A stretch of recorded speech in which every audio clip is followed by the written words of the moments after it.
Hello friends, welcome to Shreesha food designs. ನಾನಿವತ್ತು ಬಾಳೆಕಾಯಿಂದ ತವಾ fry ಮಾಡ್ತಾ ಇದ್ದೀನಿ. ಇದು ಕರ್ದಿದ್ದ ಐಟಮ್ ಅಲ್ಲ. ಯಾರಿಗೆಲ್ಲ ಕರ್ದಿದ್ದ ತಿಂಡಿ ತಿನ್ನಬಾರ್ದು ಅಂತ ಇದ್ದರೆ ಈ ಥರ ಫ್ರೈ ಮಾಡ್ಕೊಂಡು ತಿನ್ಬೋದು. ಇದಕ್ಕೆ ಕಡಿಮೆ ಎಣ್ಣೆ ಸಾಕು ಮತ್ತು ಡೀಪ್ ಫ್ರೈಡ್ ಐಟಮ್ ಅಲ್ಲ ಇದು. ಆದರೆ ತುಂಬ ಟೇಸ್ಟಿಯಾಗಿರುತ್ತೆ. ನೀವು ಒಂದ್ಸತಿ ಮಾಡಿ ನೋಡಿ ಇದನ್ನು. ಮೊದಲೀಗ ಬಾಳೆಕಾಯಿನ ಸಿಪ್ಪೆ ತಕ್ಕೋತಾ ಇದ್ದೀನಿ.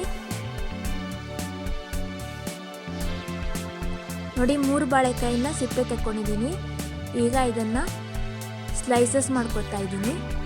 ತುಂಬ ದಪ್ಪ ಸ್ಲೈಸಸ್ ಮಾಡ್ಕೋಬಾರ್ದು, ಮೀಡಿಯಮ್ ಆಗಿದ್ದರೆ ಸಾಕು.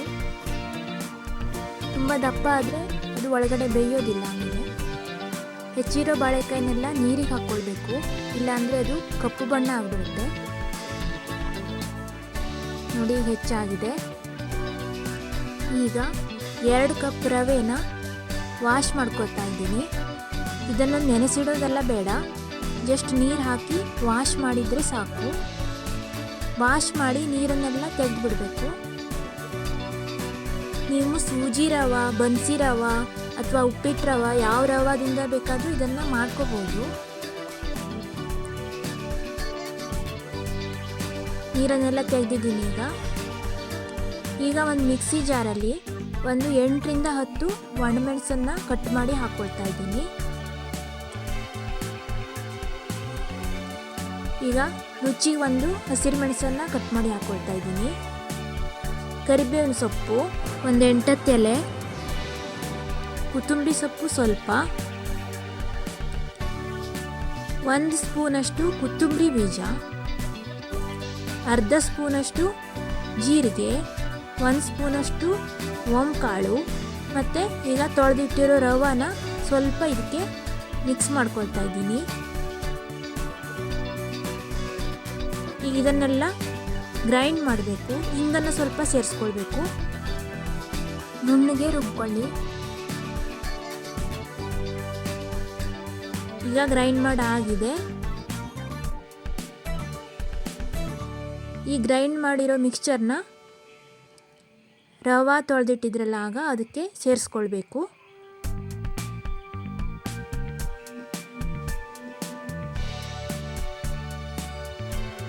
ಉಪ್ಪು ರುಚಿಗೆ ಬೇಕಾದಷ್ಟು ಹಾಕ್ಕೊಳ್ಳಿ.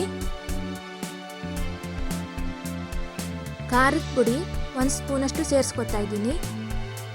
ನಿಮ್ಗೆ ಎಷ್ಟು ಖಾರ ಬೇಕೋ ಅಷ್ಟು ಖಾರ ಮಾಡ್ಕೋಬೋದು. ಈಗ ಮಿಕ್ಸಿ ತೊಳೆದು ಸ್ವಲ್ಪ ನೀರನ್ನು ಸೇರಿಸ್ಕೊತಾ ಇದ್ದೀನಿ. ಹಿಟ್ಟನ್ನು ತೆಳ್ಳಗೆ ಮಾಡ್ಕೋಬಾರ್ದು, ದಪ್ಪ ಇರಬೇಕು.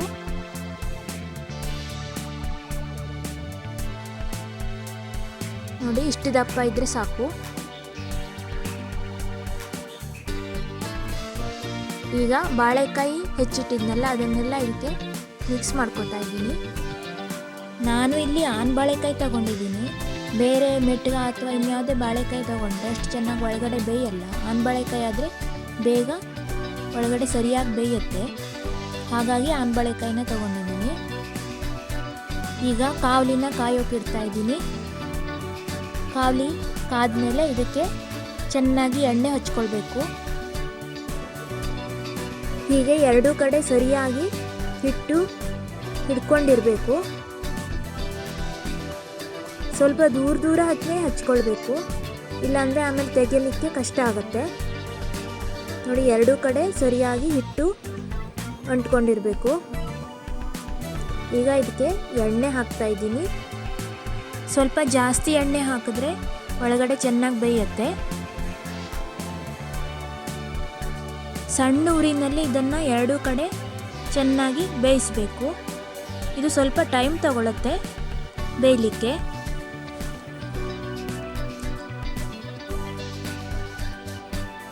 ಡೀಪ್ ಫ್ರೈಡ್ ಐಟಮ್ಸ್ ಎಲ್ಲ ತಿನ್ನಬಾರ್ದು ಅಂತಿದ್ದವರು ಈ ಥರ ಮಾಡ್ಕೋಬೋದು. ಇದಕ್ಕೆ ಕಡಿಮೆ ಎಣ್ಣೆ ಸಾಕು, ಮತ್ತು ಇದು ಡೀಪ್ ಫ್ರೈಡ್ ಅಲ್ಲ. 2 ಕಡೆ ಚೆನ್ನಾಗಿ ರೋಸ್ಟ್ ಮಾಡಬೇಕು.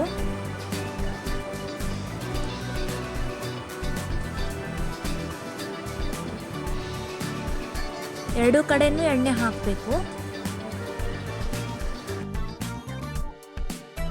ಹೀಗೆ ಕಡಿಮೆ ಉರಿನಲ್ಲಿ ಜಾಸ್ತಿ ಸಮಯ ಬೇಯಿಸಿದ್ರೆ ಇದು ಒಳಗಡೆ ಸರಿಯಾಗಿ ಬೇಯುತ್ತೆ.